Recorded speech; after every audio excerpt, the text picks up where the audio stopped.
Can I taste your juice? Hey folks, PBusardo, and welcome to the year 2013. Happy New Year, everybody. So my evening was spent quietly last night with some friends. Very little drinking. Thank you. You can't do it yet. Thank you. When are we doing it? Look, it's the shot cam. The shot cam. All right. Drink it. Drink it. Drink it now. Turn the light on. I don't know if I can do this. Happy New Year.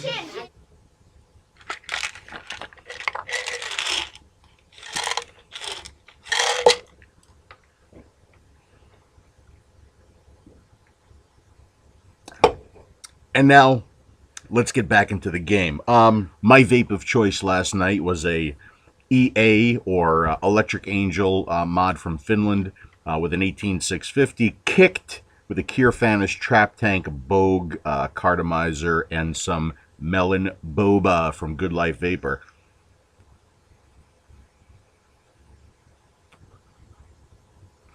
Just a terrific vape there.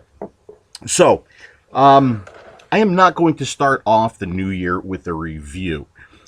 Instead, I'm going to start the new year off with a video that's been requested of me a whole bunch of times, kind of an E-Cig primer, okay? Because I think, you know, as we evolve as vapers, as we gain knowledge and experience with vaping, it's really important for us to understand that right now, somebody is trying an electronic cigarette for the very first time, and they have no idea what resistance is, what variable voltage is, what wattage is, mean versus RMS. They don't understand this.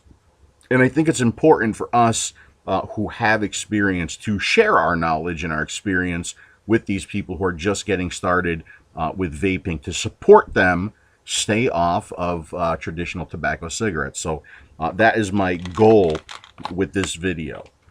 So it doesn't matter if your electronic cigarette or your PV, your personal vaporizer, looks like this, or maybe something like that, or something like this, okay, or this, or even something like this. A complete electronic cigarette is made up of the same basic parts, okay? So it's made up of some kind of a power supply, all right, and some kind of a heating element, that takes power from the power supply and heats up, and then some kind of a juice delivery system that takes your e-liquid, gets it to that heating coil, and vaporizes it. And that it's basically cooking it, okay? So that vapor is the vapor that we take in. It delivers our nicotine. It delivers our flavor. I'm not going to talk about the different types of e-liquids in this video, just mostly the hardware and the tech behind vaping. So these power supplies, or these batteries, come in many different shapes and sizes, and some of them are removable, okay? They have different voltages, they have different milliamp hours, or the capacity, different battery chemistries, and I'm not going to talk too much about that, okay? Just know that there is some kind of a power supply that drives that heating coil, makes that heating coil get hot, and vaporizes your e-liquid. Now, as vapers or users of electronic cigarettes, we have a choice of what we want to screw onto that power supply to use to vape off of, okay? One of the first things that came out was the Atomizer, all right? It's a very simple device. It has a heating coil in it, very little wicking material, only holds a few drops of e-liquid. Most people today, they use atomizers to drip into, meaning they just drip their juice, they take a couple drags, when it dries out, they drip some more. All right, so your atomizers come pre-assembled. Nowadays, there are lots of rebuildable atomizers, meaning that once the flavor starts to change or the coil burns out, these are designed so that you can replace the coil and wick in them. For beginners, I don't recommend these. But as you gain more experience in vaping, these are something that you might want to try out. So for now, we'll just talk about an atomizer. And atomizers come with different connections. I prefer the 510 connection. Most of the devices these days tend to use the 510 connection. There are other connections out there. There are connections that other people prefer over the 510. I like the 510 connection. It seems to be one of the more universal connections for electronic cigarettes these days. Now, since we're talking about atomizers, we also have to talk about the Genesis style atomizers, which is a little bit different from a standard atomizer. Genesis style atomizers use a mesh wick that usually sits in a reservoir of juice and has the coil wrapped around this mesh wick. Okay, so that's basically a Genesis style atomizer. And unlike a atomizer like this, all right, this one, these typically include the tank. Now, most Genesis style atomizers are rebuildable, okay, and they are a little bit more advanced for a beginning vapor. So again, this is something you might want to think about after you've gained some experience with vaping. So one of the next types of devices that we could screw onto our power source is the cartomizer. All right, cartomizer a little bit different from an atomizer. It still has a heating coil in it, all right, but it also has some filler material that's wrapped around that heating coil, all right, and that filler material allows you to fill this with e-liquid by soaking e-liquid into that filler material. So you wind up getting a lot more vape time than just by dripping into an atomizer, okay, and again, these cartomizers come in different shapes, different finishes. Some of them are even the mega size that hold even more e-liquid for you. But they all basically work very, very similar in that there's a heating coil that's surrounded by some filler material. Okay, and these cartomizers are also very popular because you could use them in carto tanks. And the carto tank is just something that you put a cartomizer in. And that cartomizer needs to either come pre-punched or you punch or slot it yourself, meaning that you put some holes on the side of it. The e-liquid surrounds that cartomizer and soaks into it from those holes or slots, and then you get even more vape time because of all that e-liquid that's surrounding your carto. And that's what I have in here right now, and I'm going to go ahead and have a vape.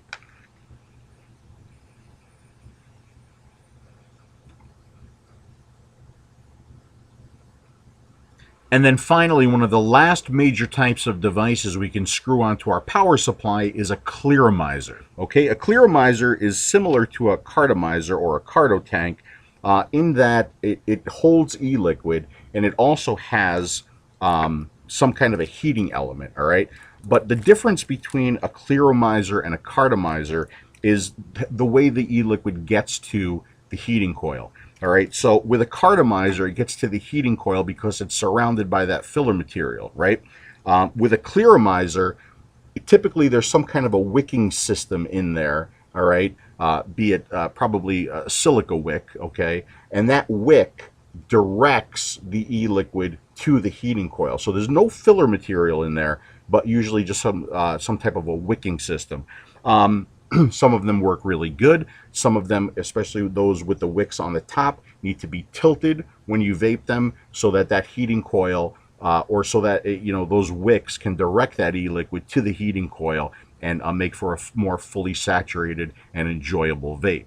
So those are the three major categories of things that we can screw onto our power supplies and vape off of. Did I cover everything? Probably not, especially since this industry is moving so fast. There are new things that are coming out each and every day that's just going to make our vape more enjoyable. But I think those are the major categories. So now all of these things that we can screw onto our power supplies all have different resistance levels. You can buy them at different resistance levels. Back in the early days of e-cigarettes, okay, we didn't even know what resistance was. We had this thing called an atomizer. We screwed it on. We had a cartridge. We attached that to the atomizer, and we vaped. And then low resistance started coming out. So what is resistance, and how does it relate to vaping? So all of these things that we talked about that we could screw onto our power supplies all have resistance levels. And they all are made up of resistance wire, like this right here. This is Kanthal.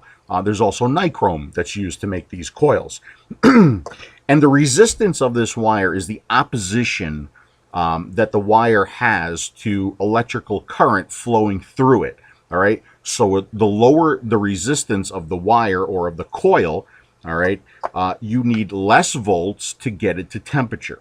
The higher the resistance, you need more volts to get it to temperature.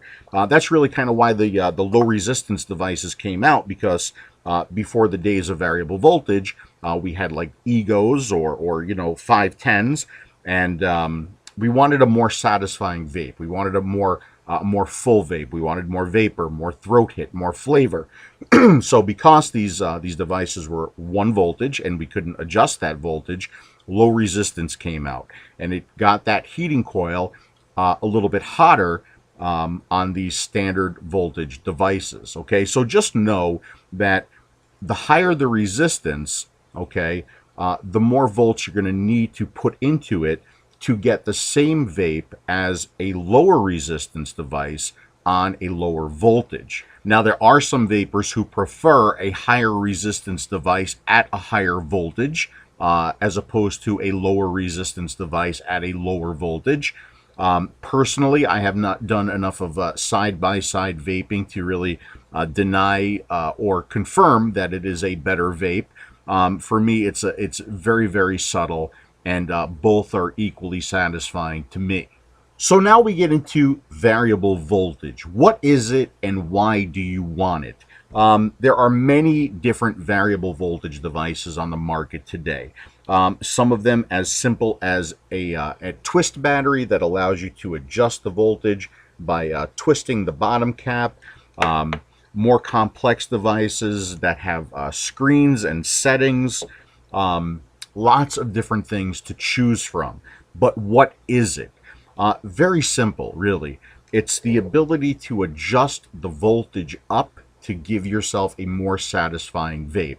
Also, the ability to adjust your voltage so that no matter what resistance device you're using, you can tailor that voltage to work with that cartomizer or clearomizer or atomizer that you have screwed onto your power source, okay? So, I mean, people ask me all the time, what voltage do you prefer?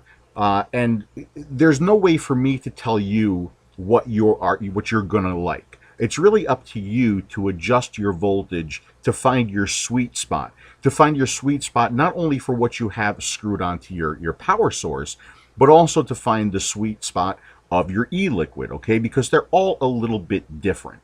I could tell you that on a 1.5 ohm dual coil, I typically like around 4 volts. On a 2 ohm single coil, I typically like between 4.3 and 4.2 volts. And on a 3 ohm single coil cartomizer or clearomizer, I typically like around 5 volts. So those are the settings that I like. And of course, yours are going to be different. Start off low and work yourself higher until you're satisfied. If you have gone too high, you will get a burnt flavor from the device that you're using, okay? So, it's personal preference there, folks. But a variable voltage device basically allows you to find your sweet spot and really tailor the vape to how you want it. Now, since we're talking about variable voltage, I want to talk real quick about a common misconception when it comes to variable voltage devices and your settings. This was something that I was confused about too when I first got into this, all right? And to talk about this, we're going to have to understand something about Ohm's law, okay? And we're going to talk about this too when we get to variable wattage or variable power devices. What is Ohm's law? Ohm's law, according to Wikipedia, states that the current through a conductor between 2 points is directly proportional to the potential difference across the 2 points. Introducing the constant of proportionality, the resistance, one arrives at the usual mathematical equation that describes this relationship. Current equals voltage divided by resistance. This may lead some of you to a WTF moment. Don't sweat it, okay? We just need to understand a little bit about this. And there are websites and there are even Android programs that do these calculations for you. Just got to plug in the numbers, okay, and it will come up with the calculations for you. 2 really good websites that I found are these two. You'll find them in the description of this video as well. Okay, so don't sweat these numbers or these calculations, but it's good to understand what's going on behind the scenes a little bit. So, using Ohm's law and a variation of Ohm's law, we know that the current equals the voltage divided by resistance. We also know that the power equals the voltage squared divided by the resistance. So, let's say we like that 3 ohm carto or 3 ohm atomizer at 5 volts. If we run the numbers, we come up with that 5 volts against the 3 ohm carto or clearo or atomizer gives us a total of 1.67 amps. Okay, so that would be the current, and 8.33 watts. All right, now let's say we're going to save some battery life, right? So we're going to use a 1.5 ohm at 4 volts. But when we do the calculations, we come up with some different numbers here. We come up with, at this voltage and this ohm level, we're actually pushing 2.67 amps and 10.67 watts. So the battery is actually working harder at this lower setting with this lower resistance carto, clearo, or atomizer than it is at this higher setting with this higher resistance carto, clearo, or atomizer. All right, so hopefully that cleared up a common misconception out there that the higher your voltage doesn't necessarily equate to less battery time. It's really dependent on your voltage resistance combination that you're using. All right, so now that we've taken a look at Ohm's law, it's time to get into variable power or variable wattage devices. All right, so what is a variable power or variable wattage device? How does it differ from variable voltage? Why do you need it? Why do you want it? What's different about it? With a variable voltage device, you set the voltage on the device to how you like to vape. With a variable power device or wattage device, you set the device for the wattage that you want to vape. Two very different things in how they perform. Variable wattage and power kind of got started with the Darwin from Evolve, okay? I don't have a Darwin to show you, but we went from the Darwin to the Kick, this tiny little guy right here, which is a device that you can add to some mechanical mods that will turn it into a variable power or wattage device. Then we went into things like the Z-Max from Smoke Tech, and the Z-Max from Sigelli, and the Vamo, and the E-Vic. Okay, so we have a lot of variable power devices out there now. To understand how they work and how they work differently from variable voltage devices, we need to go back to Ohm's law. So let's go back to Ohm's law here and take a look at how it works with a variable voltage device. With a variable voltage device, the device doesn't care about the resistance level of your carto, clearo, or atomizer. It just tries to deliver the volts you have it set to, all right? So we have it set for 5 volts, and we have a 3 ohm coil on the device. So we do the calculations, and we see it comes out with 8.33 watts, okay? Now, here's the big difference between the two, variable voltage and variable power. We use the same variable voltage device, but now we put a 1.5 ohm coil, clearo, carto, addy on it, all right? It, again, just tries to deliver that 5 volts mindlessly.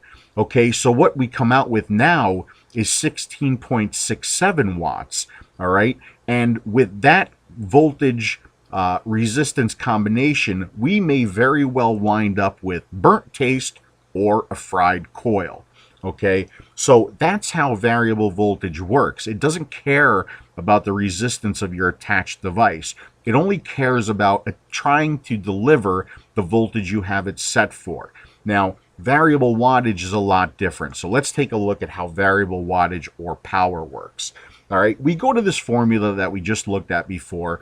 We know we like to vape a 3 ohm at 5 volts. So we figure out how many watts that delivers. And it delivers about 8.33 watts. So we set our variable wattage or power device for, we'll say, 8 watts. All right, so let's go to this slide right here. So we have our variable power device set for 8 watts, and we have a 3 ohm cartomizer on it.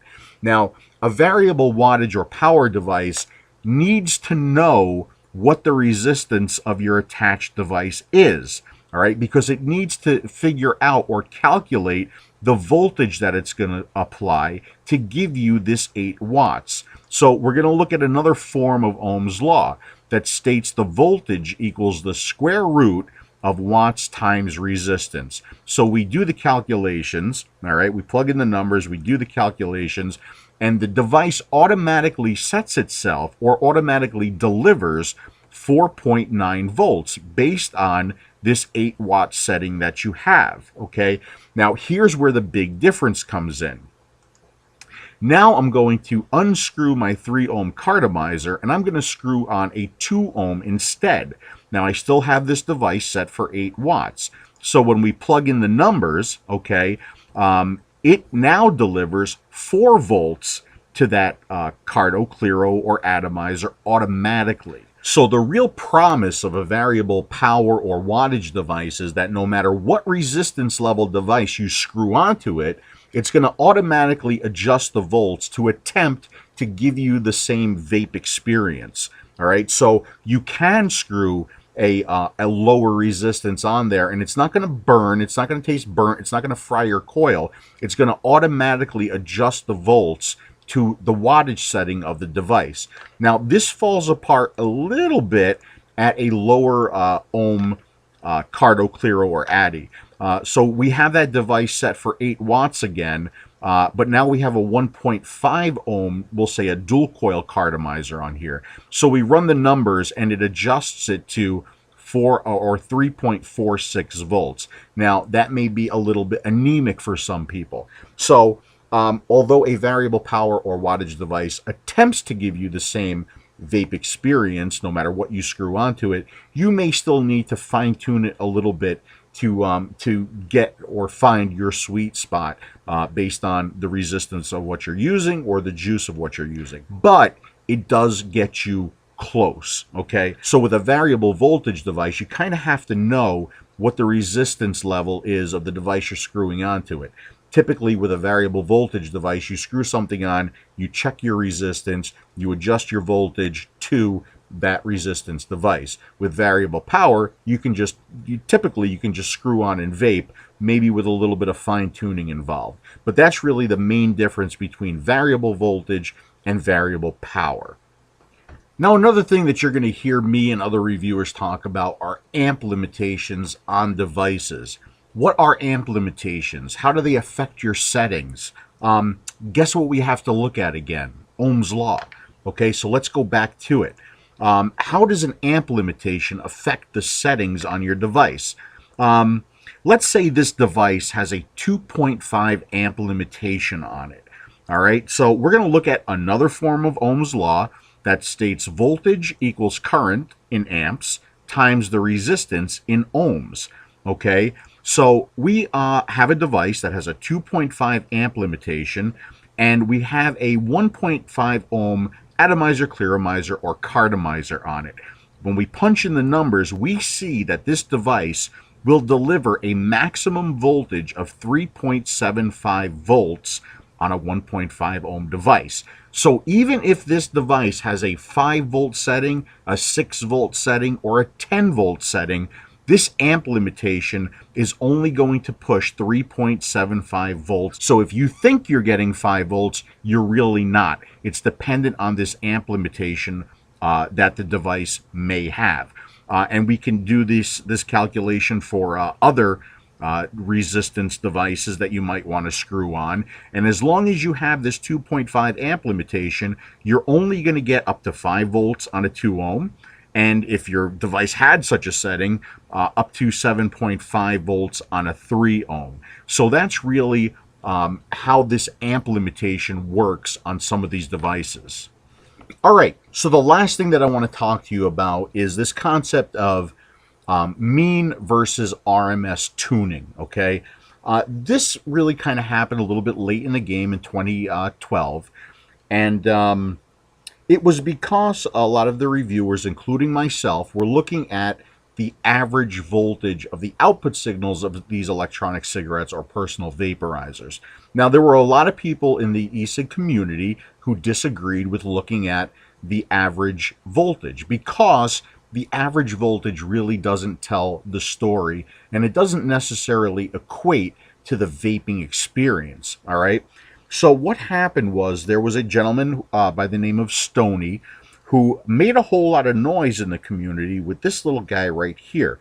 And this is the ECD meter, and it has the ability to measure the VRMS of the outputs of some of these electronic cigarettes as opposed to the V average. Okay, so what is the difference between this mean versus RMS in both measuring and in the tuning of the device? Because a lot of these devices now have average or mean and RMS settings. So to understand that, we're going to take a look at some output signals of electronic cigarettes, okay? Here is a simple output signal, and I often refer to this as a flat DC signal, all right? And then some electronic cigarettes don't have that kind of output signal, but rather they look more like this. Okay, and these electronic cigarettes, the output signal is a pulse width modulated signal, or PWM. Now, if we look at this signal, which is a relatively simple signal, and we look at some of these numbers, okay, we can see that the mean or the average voltage of 3.667 equals the RMS voltage of 3.667. So when we have a signal like that, we can use very simple devices to measure the voltage output of that electronic cigarette. We could use these pre-assembled digital meters. We could use multimeters. We can use more simplistic oscilloscopes, all right? But now when we get into these pulse width modulated signals, the voltages are different depending on which number you look at.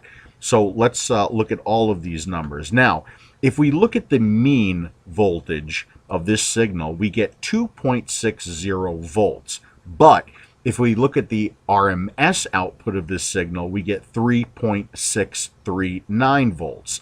All right, so I've often, in reviews of the past, I've measured voltages and I put them in charts of the average voltage. But then I would tell you that the vape experience does not equate to that number that you're looking at on the chart. It actually feels like it's set much higher, okay? And this VRMS is actually telling the whole story. So this VRMS, or root mean square, is attempting to measure the effective voltage of this signal, whereas this mean or average voltage reading here just averages out the signals. So in this particular signal, the peak is 5.2 volts, okay, but the duty cycle is 50%, or about 50%, all right? So we see that it peaks out at 5.2 volts, and then it turns off to 0 volts, and then it peaks up to 5.2 volts, and then it turns off to 0 volts.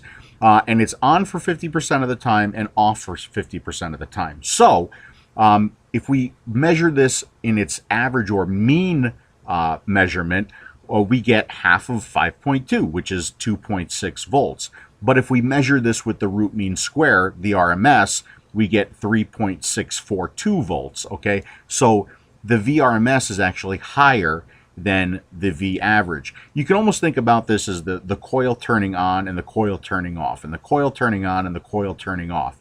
And I'm going to make up a couple numbers right now, but let's say when the coil is on, it's 1,000 degrees, and when the coil is off, it's 0 degrees. So you would think if it's on for half the time and off for half the time, it would be 500 degrees. Well, it's actually not. It holds on to its temperature a little bit here, and doesn't actually drop to half of its temperature when that cycle is off. So the VRMS takes that into consideration, and it tries to calculate a number to put against that. And here we get the number of 3.642 volts. So if we want our vape experience to equate to a device that has an output that looks more like that of a flat DC signal, like the ProVary, we need to set our are devices that give us an RMS or mean output to the RMS setting. So if this is an RMS and it's set to 4 volts, it will equate more to the vape experience of a Pro Vari at 4 volts. If this is in its mean setting or average setting and it's set for 4 volts, it will feel like a much higher voltage setting than that of a Pro Vari at the same voltage. I hope that makes sense to you. It is a little bit complicated, and I did the best that I can. Now, no, I'm not an electronics engineer, and there are people out there who are far more intelligent than I am and who can probably explain that a lot better than I did. But I did go to college for computer engineering technology, and I do have some background in electronics engineering. So there you go, folks. A little bit of an e-cig tech primer for you guys to kick off the new year. Remember, if you have any questions, you could always get a hold of me at Facebook or off of tasteyourjuice.com. There was a lot of information in this video, and I'm sure at the beginning of 2014, I'm going to have to do this video all over again because everything's going to change. Everything's going to be different. Things are going to get even more complicated. So whether you choose to use the information in here or lose it, that's okay. As long as you go out and you find something that works for you and it's keeping you off of traditional tobacco cigarettes, fantastic. That's what it should all be about. All right? So, again, I hope you found some of the information helpful. As always, you guys, thanks so much for watching. I wish you the very best, happiest, and healthiest 2013. I hope to be bringing you a ton of reviews on a ton of new exciting devices and products. So until then, I'll see you again soon. Can I taste your juice?